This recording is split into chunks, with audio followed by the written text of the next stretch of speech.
Welcome to V media news. బులెటిన్ల ముందుగా headlines. శ్రీనగర్లో పహల్గామా ఉగ్రవాద దాడి బాధితులకు హోంమంత్రి అమిత్ షా నివాళి.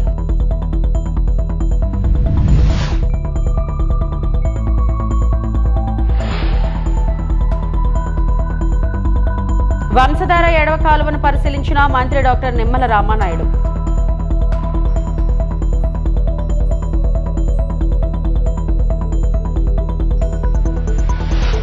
ఉగ్రదాడిపై ట్యాంక్ బండ్ వద్ద జాతీయ జెండాలతో బీజేపీ నిరసనలు.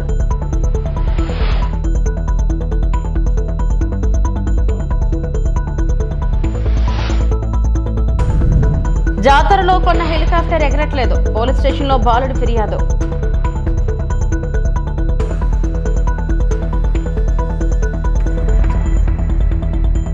జమ్మూ కాశ్మీర్లోని పహల్గామ్లో ఉగ్రదాడిలో ప్రాణాలు కోల్పోయిన వారికి కేంద్ర హోంమంత్రి అమిత్ షా నివాళులు అర్పించారు. ఇందుకోసం ఉదయం శ్రీనగర్ కు చేరుకున్న అమిత్ షా పుష్పగుచ్చంతో శ్రద్ధాంజలి ఘటించారు. బాధిత కుటుంబాలను కలిసి పరామర్శించారు. ఘటన వెనుక ఉన్న వారిని వదిలిపెట్టబోమని స్పష్టం చేశారు. మరోవైపు పహల్గామ్ ఘటనకు నిరసనగా కాశ్మీర్ లోయలో అన్ని వర్గాల సంస్థలు బంద్ పిలుపునకు మద్దతునిచ్చాయి. గత 35 సంవత్సరాలలో తొలిసారిగా ఓ ఉగ్రవాద ఘటనకు బంద్ కు మద్దతునిచ్చాయని అధికారులు తెలిపారు.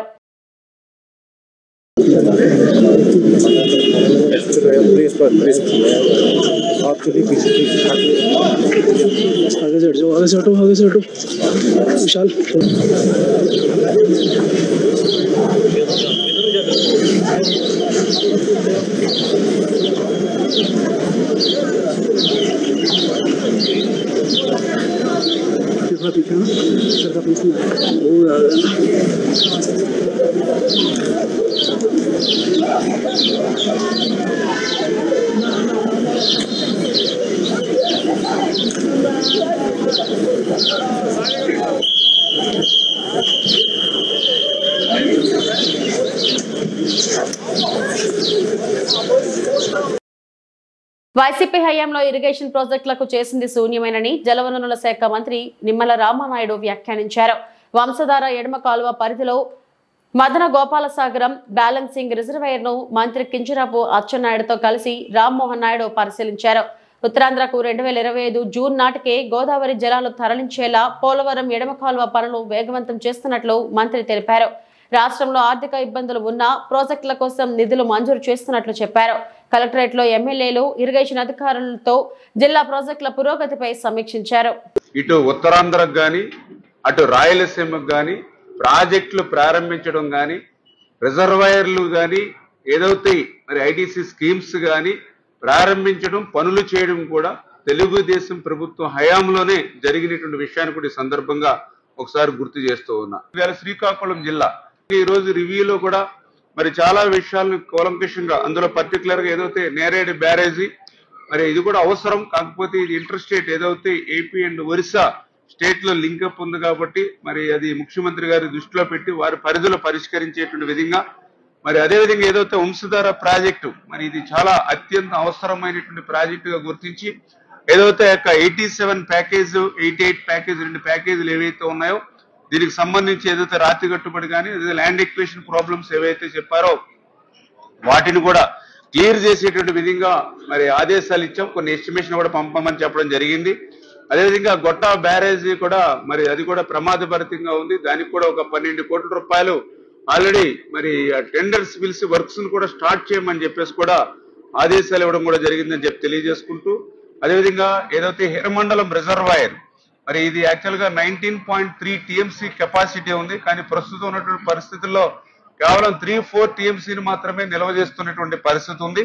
మరి గౌరవ శాసనసభ్యులు ఇచ్చినటువంటి సూచనల మేరకు ప్రస్తుతం ఈ 12 టీఎంసీ లిఫ్ట్ కి పనులను కూడా ప్రారంభించుకుని ఎడిషనల్ గా కూడా ఇంకొక 5 టీఎంసీ నీరుని కూడా పంపుకోవడానికి ఆ లిఫ్ట్స్ కూడా ఎస్టిమేషన్ వేసి పంపించమని చెప్పేసి కూడా చెప్పడం జరిగింది.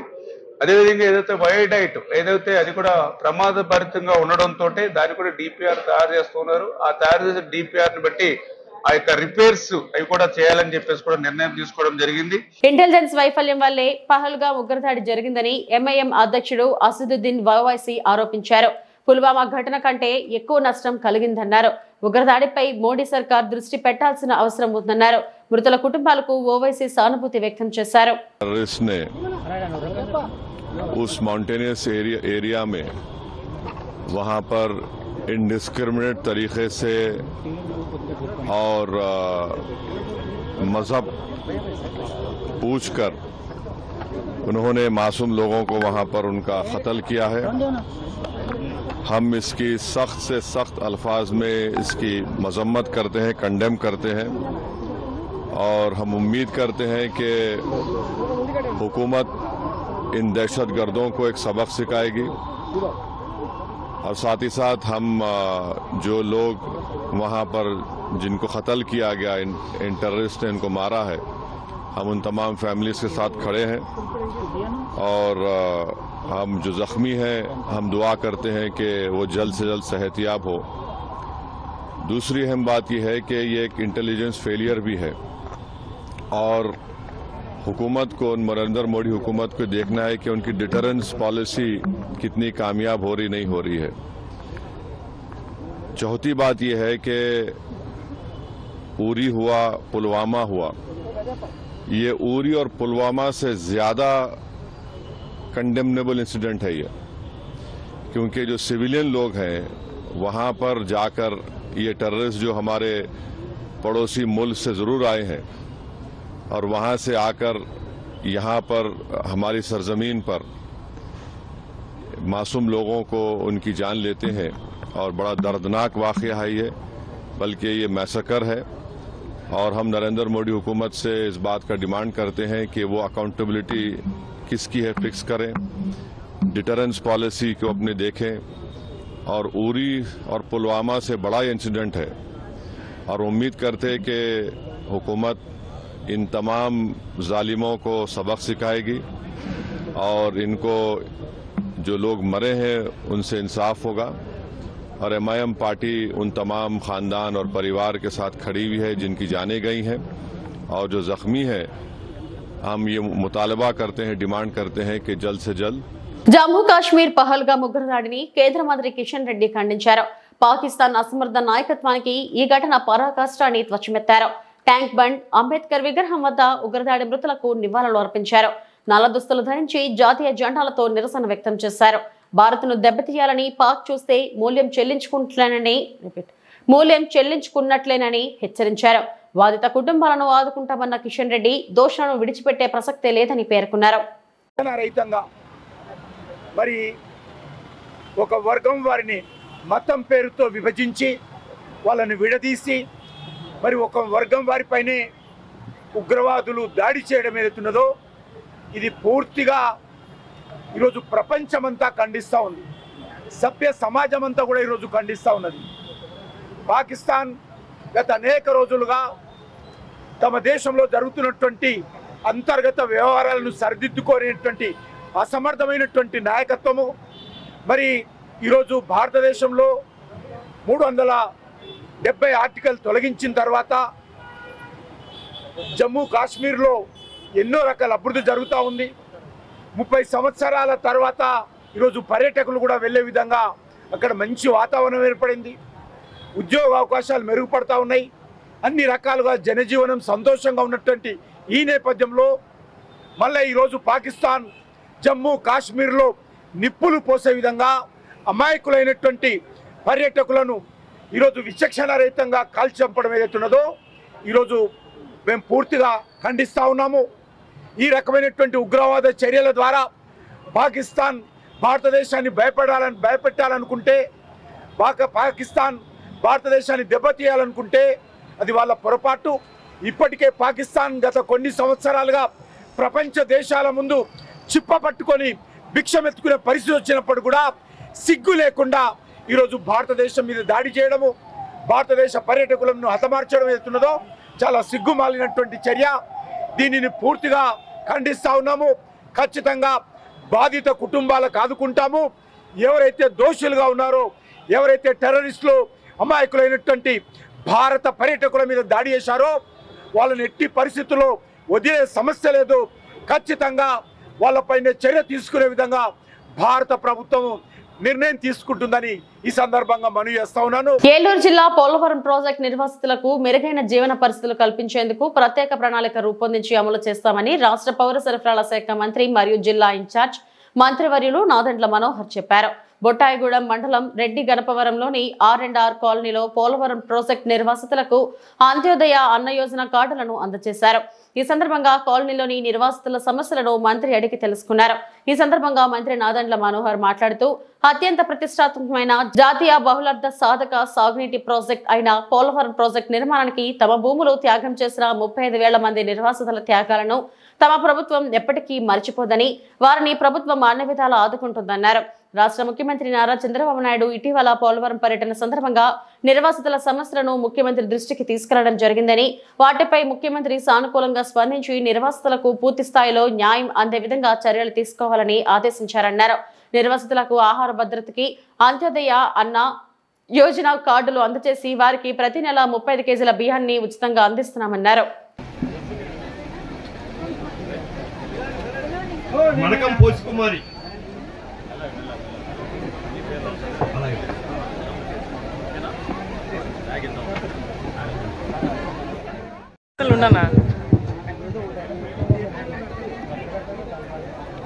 కొండ మల్లేశ్వరి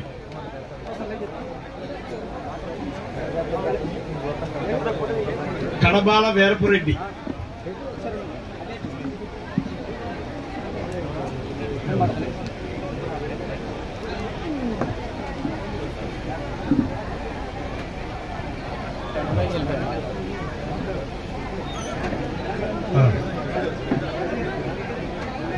గిన్నేపల్లి వెంకటరమణ మనకం పోసుకుమార్. పౌర సరఫరాల శాఖ నుంచి ఎవరైతే పాపం పోలవరం ముంపు ప్రాంతాల నిర్వాసితులు ఉన్నారో, కాలనీస్కి వచ్చారో, వాళ్ళందరికీ కూడా 35 కిలోల బియ్యం అంత్యోదయ అన్న యోజన పథకం కింద కేంద్ర ప్రభుత్వం రాష్ట్ర ప్రభుత్వం కలిసి అందించే ఈ ఉచిత బియ్యం పథకం 35 కిలోలు ఒక కుటుంబానికి అందించే కార్యక్రమం ఈరోజు 789 కుటుంబాలకి కార్డులు ఇవ్వడం జరిగింది. దాదాపు 10,000 మంది గిరిజనులు ముంపు ప్రాంతాల్లో ఉంటారు. ప్రతి కుటుంబానికి ఈ పథకం వర్తించే విధంగా ఎవరైతే R&R హౌసింగ్ కాలనీలో దాదాపు 3,600 మంది నిర్వాసితులుగా గుర్తించారో వాళ్ళందరికీ కూడా ప్రతి నెల 35 కిలోల బియ్యం, 1 కిలో సబ్సిడీ రేట్కి పైసలకి అందించడం అనే కార్యక్రమం పౌర సరఫరా శాఖ చేస్తాం. వీటితో పాటు గతంలో కూడా మీరు చూశారు, కొత్త రేషన్ కార్డులు త్వరలోనే ప్రారంభించబోతున్నాం. ఈ KYC పూర్తవగానే ఆధార్ లింకేజ్ అయిపోగానే వచ్చే నెల నుంచి ప్రతి కుటుంబానికి వాళ్ళ వివరాలతో పాటు కొత్త రేషన్ కార్డులు, క్రెడిట్ కార్డ్ సైజ్ కార్డులు కూడా మేము ప్రవేశపెట్టబోతున్నాం. ప్రతి ఒక్కరికి అందిస్తాం. కొత్తగా పెళ్ళైన వాళ్ళు, ఒక కుటుంబాల్లో అదనంగా కుటుంబ సభ్యులు చేరిన పరిస్థితులు, అడ్రస్ మార్పులు, ఇవన్నీ కూడా ఈ కొత్త రేషన్ కార్డులో వాళ్ళకి ఒక అవకాశం కల్పిస్తాం. ప్రాజెక్ట్గా తీసుకున్నాం కాబట్టి గౌరవ ముఖ్యమంత్రి గారు చంద్రబాబు నాయుడు గారి ఆధ్వర్యంలో, అదేవిధంగా గిరిజన ప్రాంతాల్లో పవన్ కళ్యాణ్ గారు చూపించిన చొరవ రెండు కలుపుకొని అభివృద్ధి కార్యక్రమాల్లోనూ అదేవిధంగా సంక్షేమ కార్యక్రమాల్లో ఎక్కడ కూడా జాప్యం లేకుండా ప్రతి కుటుంబానికి అందించడానికి ఒక ప్రయత్నం చేస్తున్నాం. పోలవరం మీరు గతంలో చూశారు, 100 కోట్ల రూపాయలు ఏదైతే R&R ప్యాకేజ్ కింద ఇవ్వాలో 6.5 లక్షల రూపాయలు కుటుంబానికి అది రాగానే మా కుటుంబ ప్రభుత్వం చెల్లించింది. ఇంకా చేయాల్సింది చాలా ఉంది. వాస్తవంగా ఏంటంటే 51% ప్రాజెక్ట్ పూర్తయింది.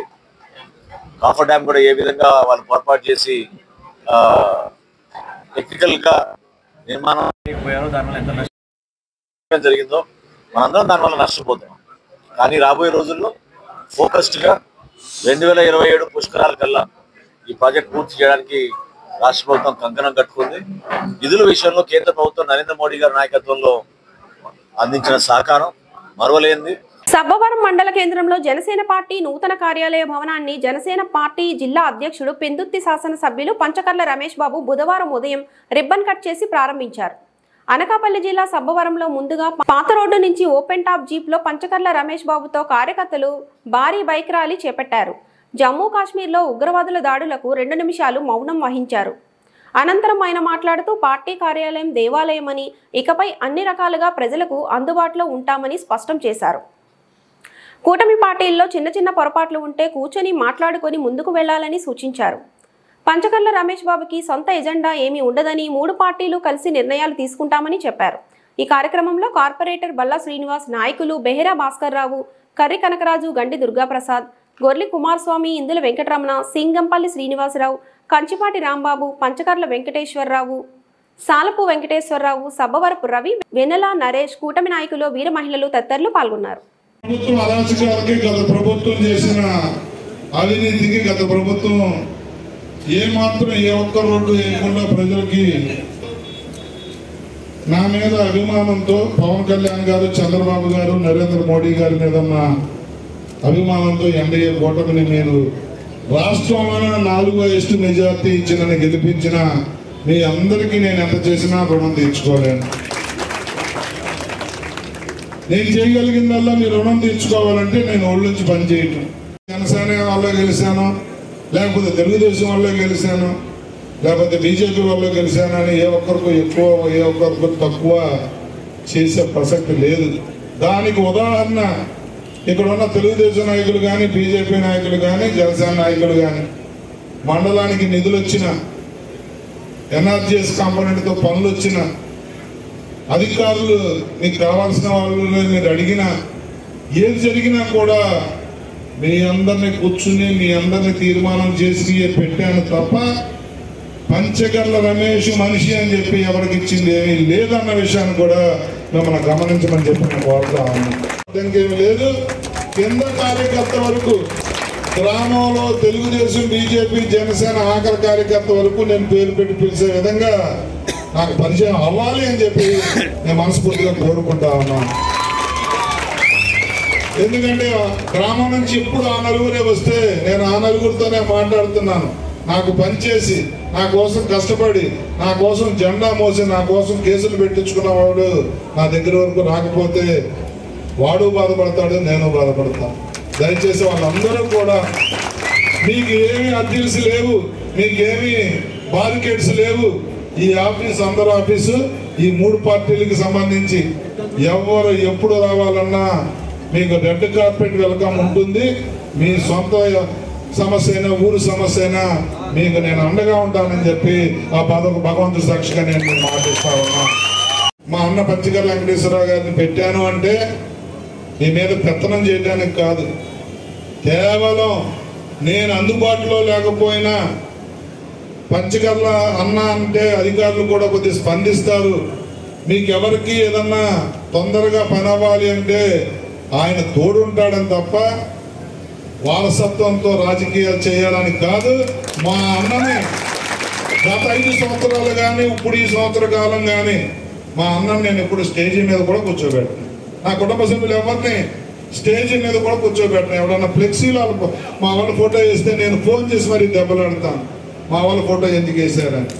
ఎందుకంటే నాకు కుటుంబ పాలన మీద, మీ మీద ఆయనకి రాజకీయ ఇంట్రెస్ట్లో లేకపోతే ఇతర ఇంట్రెస్ట్లో ఉండే కాదు, మీకు మా కుటుంబం నుంచి నేనే కాకుండా ఇంకా అందరం కూడా ఉపయోగపడాలన్న ఒక తపన తప్ప.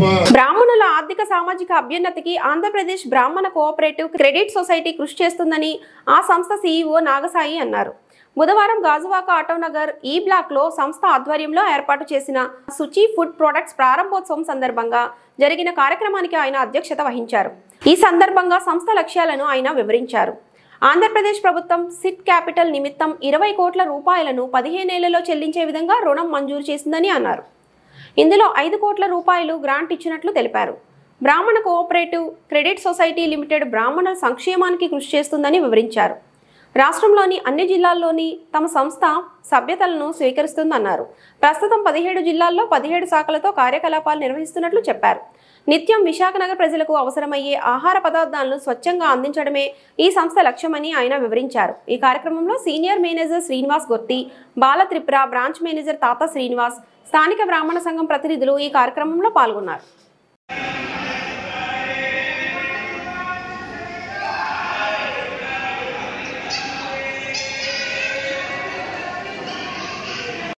వాళ్ళే బ్రాండ్ అంబాసిడర్ గా పనిచేస్తారు. మనకి అడ్డగా పనిచేస్తూ ఉంటే వాళ్ళే ఇంకో మహిళలు తీసుకొస్తారు.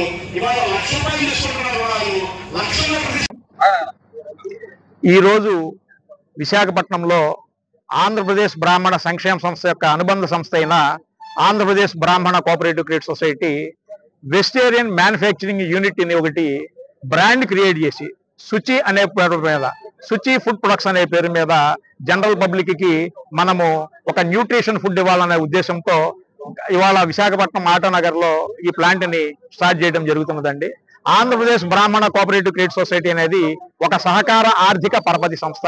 సుమారుగా గౌరవ ముఖ్యమంత్రి శ్రీ నారా చంద్రబాబు నాయుడు చేతుల మీదుగా 2016లో ప్రారంభించబడి ఈ రోజుకి 200 కోట్ల రూపాయలకి టర్నోవర్ కి చేరుకున్న సంస్థ ఆంధ్రప్రదేశ్ బ్రాహ్మణ కోఆపరేటివ్ క్రెడిట్ సొసైటీ. రాష్ట్రంలోనే అతిపెద్ద సహకార సంఘంగా సంఖ్యాపరంగా కొనసాగుతూ సుమారుగా 78,500 మంది సభ్యులతో కొనసాగుతున్న ఈ బ్రాహ్మణ కోఆపరేటివ్ క్రెడిట్ సొసైటీ మెంబర్లకి, బ్రాహ్మణులకి, పురోహితులకి, అర్చకులకి అతి తక్కువ వడ్డీకే రుణాలను అందజేస్తుంది. రూపాయి కనీసం 75 పైసల నుంచి 85 పైసల లోపలికే ఇవాళ సుమారుగా 200 కోట్ల రూపాయలకు పైగా మనం రుణాలు అందజేయడం జరిగింది.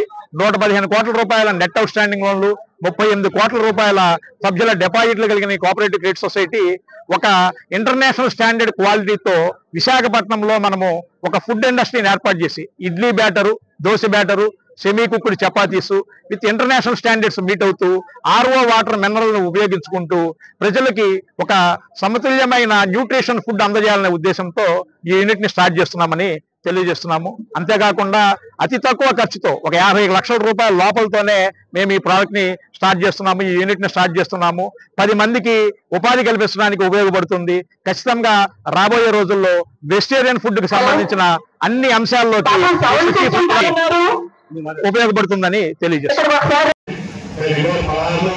ఏర్పాటు చేసి ఈ రోజు సొంతగా ఒక ప్రొడక్ట్స్ ఇండస్ట్రియల్ ఏరియాలో స్థాపించుకున్న ఈ సొసైటీ ఆంధ్రప్రదేశ్ తలమానికంగా నిలుస్తున్నట్లో సందేహం లేదు. సహకార రంగంలో విభిన్న ప్రాంతాలు అమలు చేయనట్టుగా మేము అధికారులు భావించడం జరుగుతుంది. అలాగే ఈరోజు సహకార రంగంలో ఆంధ్రప్రదేశ్ లో ఎంతో పోటీ ఉంది రేట్ సబ్సిడీ ద్వారా. మీకు అందరికీ తెలుసు, విశాఖపట్నంలోనే సహకార రంగం ఎంతో అభివృద్ధి చెందింది.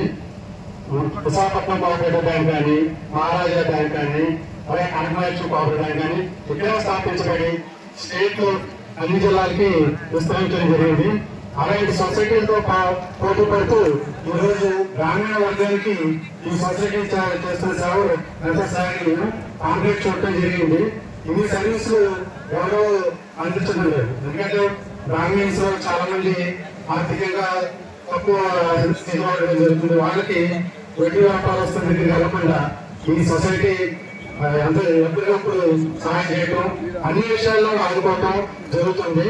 అలాగే సిఇఓ గారు అన్నట్టు ఈ కమ్యూనిటీ గారు కాకుండా దీన్ని ఆదర్శంగా తీసుకున్న అన్ని కమ్యూనిటీలో కూడా ప్రభుత్వం ద్వారా సహకార రంగంలోకి తీసుకొస్తారని ఆశిస్తున్నాను. అలాగే ఈ రుచి ప్రోడక్ట్స్ బాగా ప్రజల ప్రవర్తన చెందాలని, అందరికీ ఆమోదయోగ్యంగా ఫుడ్ సప్లై చేయాలని కోరుకుంటూ ఈ ఆంధ్రప్రదేశ్ కోఆపరేటివ్ క్రెడిట్ సొసైటీ వారి స్థాపించిన శుచి ఫుడ్ ప్రొడక్ట్స్ కార్యక్రమం రావడం జరిగింది. సో మనం ఆంధ్రప్రదేశ్ కోఆపరేటివ్ సొసైటీ ఏమున్నాయి సామాజిక ఏ సమాజం చేస్తున్నారు, అందులో భాగంగా ఆంధ్రప్రదేశ్ గ్రామీణ కోఆపరేటివ్ సొసైటీ క్రెడిట్ సొసైటీ వారు ఎన్నో పథకాలను పెట్టడం జరిగింది. చాలా సంతోషకరమైన విషయం. అందులో ఉద్దేశించి ఈరోజు శుచి ఫుడ్ ప్రొడక్ట్స్ స్థాపించడం జరిగింది. సో అది ఆటో నగర్లో లేకపోవడం, ఇప్పుడు ఫుడ్ ప్రొడక్ట్స్ కూడా ఆటో నగర్లో రావడం చాలా సంతోషకరం. అలాగే మా సహకారం ప్రతి కోఆపరేటివ్ సొసైటీస్ కి, అలాగే ముఖ్యంగా బ్రాహ్మణ కోఆపరేటివ్ సొసైటీస్ ఇక్కడ ఉంటుందని తెలియజేస్తారు. ప్రకృతిని నాశనం చేసే నిర్మాణాలను తక్షణమే నిలిపివేయాలని భూమన అభినయ్ రెడ్డి అన్నారు. తిరుపతి దివ్యారామం పరిధిలోని నగరవనంలో 20 నుంచి 30 సంవత్సరాల వయసు గల మహావృక్షాలను తొలగించి అటవీశాఖ అధికారుల కోసం కేఫ్ నిర్మించాలనే ప్రయత్నాలు తీవ్ర ఆవేదనకు గురిచేస్తున్నాయి.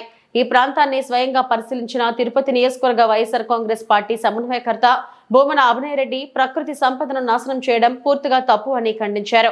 ఈ సందర్భంగా ఆయన మాట్లాడుతూ ఇలాంటి అనవసర నిర్మాణాల కోసం ప్రకృతిని ధ్వంసం చేయడం సమాజానికి హానికరం. చెట్లను నరికితే నగర వాతావరణంపై తీవ్ర ప్రభావం పడుతుంది. రాష్ట్ర ఉప ముఖ్యమంత్రి, పర్యావరణ మరియు అటవీ శాఖ మంత్రిగా ఉన్న పవన్ కళ్యాణ్ తక్షణమే దీనిపై జోక్యం చేసుకుని ఈ నిర్మాణాలను నిలిపివేయాలి. ఇది రాజకీయ అంశం కాదు, ఇది ప్రకృతి పరిరక్షణ కోసం జరిగే పోరాటం.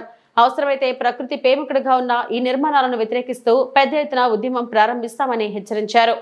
సమన్వయకర్తగా కాకుండా ఒక ప్రకృతి ప్రేమికుడిగా మనసు చెలించి బాధతో మాట్లాడుతున్నటువంటి మాటలు ఇవి.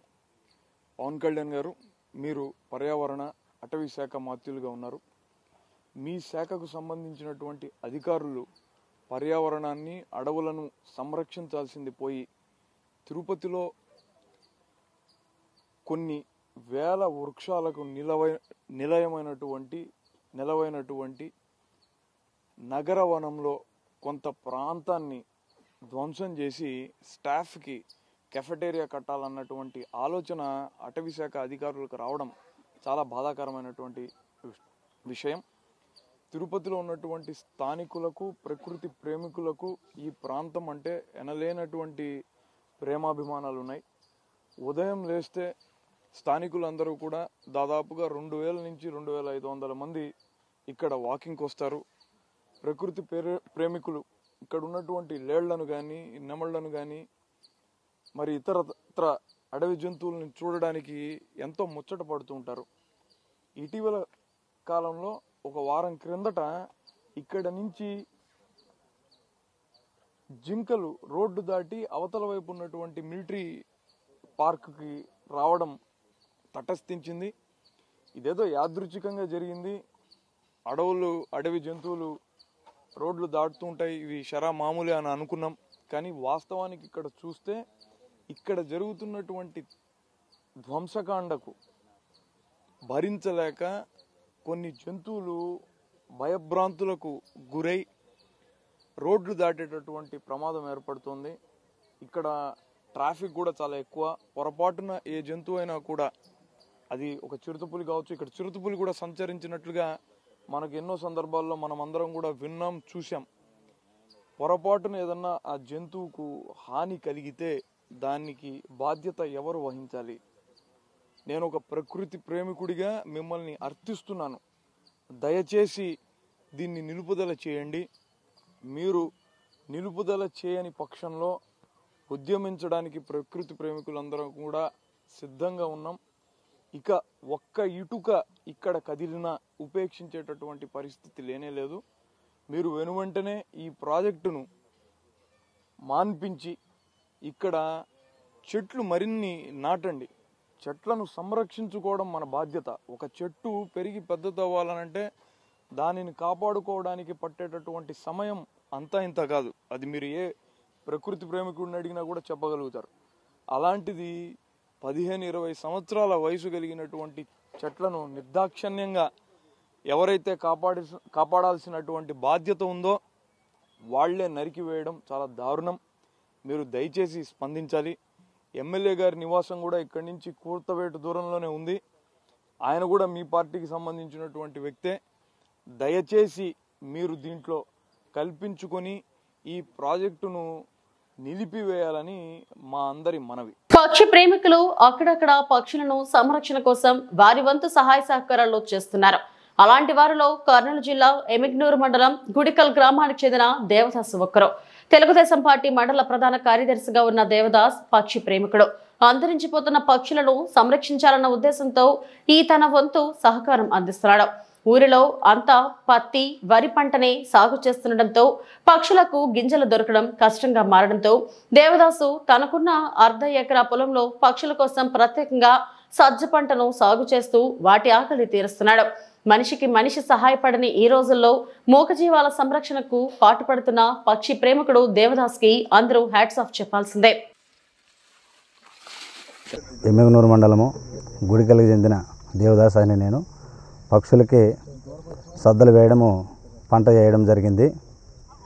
ఈ ఆలోచన రానికి కారణము 2020లోన కరోనా టైంలోన రాజేశ్వర హోటల్ దగ్గర బస్టాండ్ కాడ ఒక తల్లిదండ్రులు లేని వ్యక్తి లాక్డౌన్ 1 గంట వరకు కంప్లీట్ చేయడం వల్ల సాయంత్రం వరకు హోటల్ లేనందువలన ఆయన నోరు తెరిచి అడిగాడు, నాకు అన్నం తీసుకొని రండి బాబు సాయంత్రం పూట అని చెప్పేసి. మనిషి అయితే అడగగలిగాడు, పక్షులైతే అడగమని చెప్పేసి పక్షులకి నేను ఈ విధంగా పంట సద్దలు వేయడం జరిగింది. వాటికి ఈ వేసే ఆలోచన నాకు రానికి కారణము ఆయన బస్ స్టాండ్ కాడ అన్నం అడిగిన దానికే ఈ విధంగా నేను పక్షులకి నేను సహకరిస్తూ ఉన్నాను. 2020 నుంచి ఇప్పుడు 2025 అంటే 5 సంవత్సరాల నుంచి నేను పక్షులకి ఈ విధంగా పంట సద్దలకి వేస్తూనే ఉన్నాను. దాతలు ఎవరేం లేదు సార్, ఇది సొంతం కృషే, సొంతం అమౌంటే. పంటకు వచ్చేసి 35,000 అవుతుంది. ఈ పొలాన్ని ఏరే పంట వేసుకొని నేను పంట తీసుకొని నేను లబ్ధి పొందకుండా నేను ఈ 75 సెంట్లని నేను పక్షులుగానే వాటికి నేను పంట వేస్తున్నాను. నా సొంత డబ్బులే నేను 35,000 పెట్టి నేను పంట వేస్తున్నాను. సంగారెడ్డి జిల్లా కంకి మండలంలో ఆసక్తికర ఘటన జరిగింది. తాను జాతరలో కొన్న హెలికాప్టర్ పనిచేయడం లేదని పోలీస్ స్టేషన్లో ఫిర్యాదు చేశాడు ఓ బాలుడు. 300 పెట్టి హెలికాప్టర్ బొమ్మ కొన్నానని అది ఎగరకపోవడంతో దుకాణదారుల వద్దకు వెళ్లి మరో బొమ్మ తీసుకున్నట్లు వినయ్ రెడ్డి అనే బాలుడు తెలిపాడు. అది ఎగరకపోవడంతో వేరే హెలికాప్టర్ బొమ్మ తీసుకున్నానని, అది కూడా పనిచేయట్లేదని షాపు యజమానిని అడిగితే బొమ్మ వాపస్ తీసుకోవట్లేదని బాలుడు చెప్పాడు. దీంతో అతడు పోలీస్ స్టేషన్లో ఫిర్యాదు చేశాడు. బాలుడి ఫిర్యాదు మేరకు ఎస్ఐ ఒక కానిస్టేబుల్ను పంపగా అప్పటికే షాపు యజమాని జాతర నుంచి వెళ్లిపోయాడు. దీంతో బాలుడిని సముదాయించి అతడి తాతను పిలిపించి ఇంటికి పంపించారు.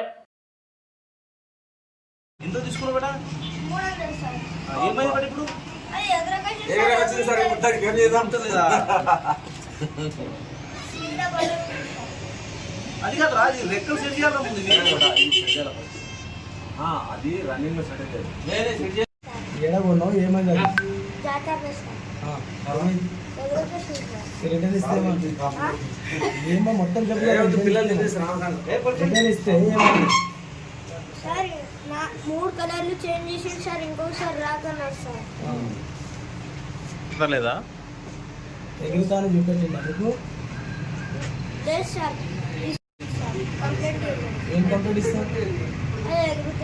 ఎవరి మీద కంప్లీట్ ఇస్తావు? షాపు మీద కంప్లీట్ చేయించినావు.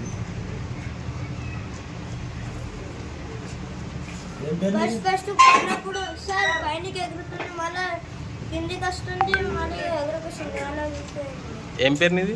వినయ్ రెడ్డి సార్. తిరుమల శ్రీవారిని ప్రముఖ నటుడు విజయ్ కుమార్ దర్శించుకున్నారు. విఐపి ప్రారంభ విరామ దర్శన సమయంలో కుమార్తె శ్రీదేవి కుటుంబ సభ్యులతో కలిసి ఆయన స్వామివారి సేవలో పాల్గొన్నారు. అంతకుముందు టీటీడీ అధికారులు వీరికి స్వాగతం పలికి దర్శన ఏర్పాట్లు చేశారు. దర్శనం అనంతరం వీరికి రంగనాయకుల మండపంలో పండితులు ఆశీర్వచనం చేసి తీర్థ ప్రసాదాలను అందజేశారు. చాలా చాలా సంతోషంగా ఉంది ఇవాళ స్వామివారి దర్శనం చేసిన దానికి. ఎప్పుడు వస్తుంటాము ఫ్యామిలీగా ఇక్కడ, సో ఇవాళ దర్శనం చాలా బాగా జరిగింది అండ్ చాలా చాలా హ్యాపీగా ఉంది. అండ్ త్వరలో సినిమాలు రిలీజ్ అవుతుంది. నెక్స్ట్ సుందరకాండ అన్నది వస్తుంది నారా రోహిత్ గారితో.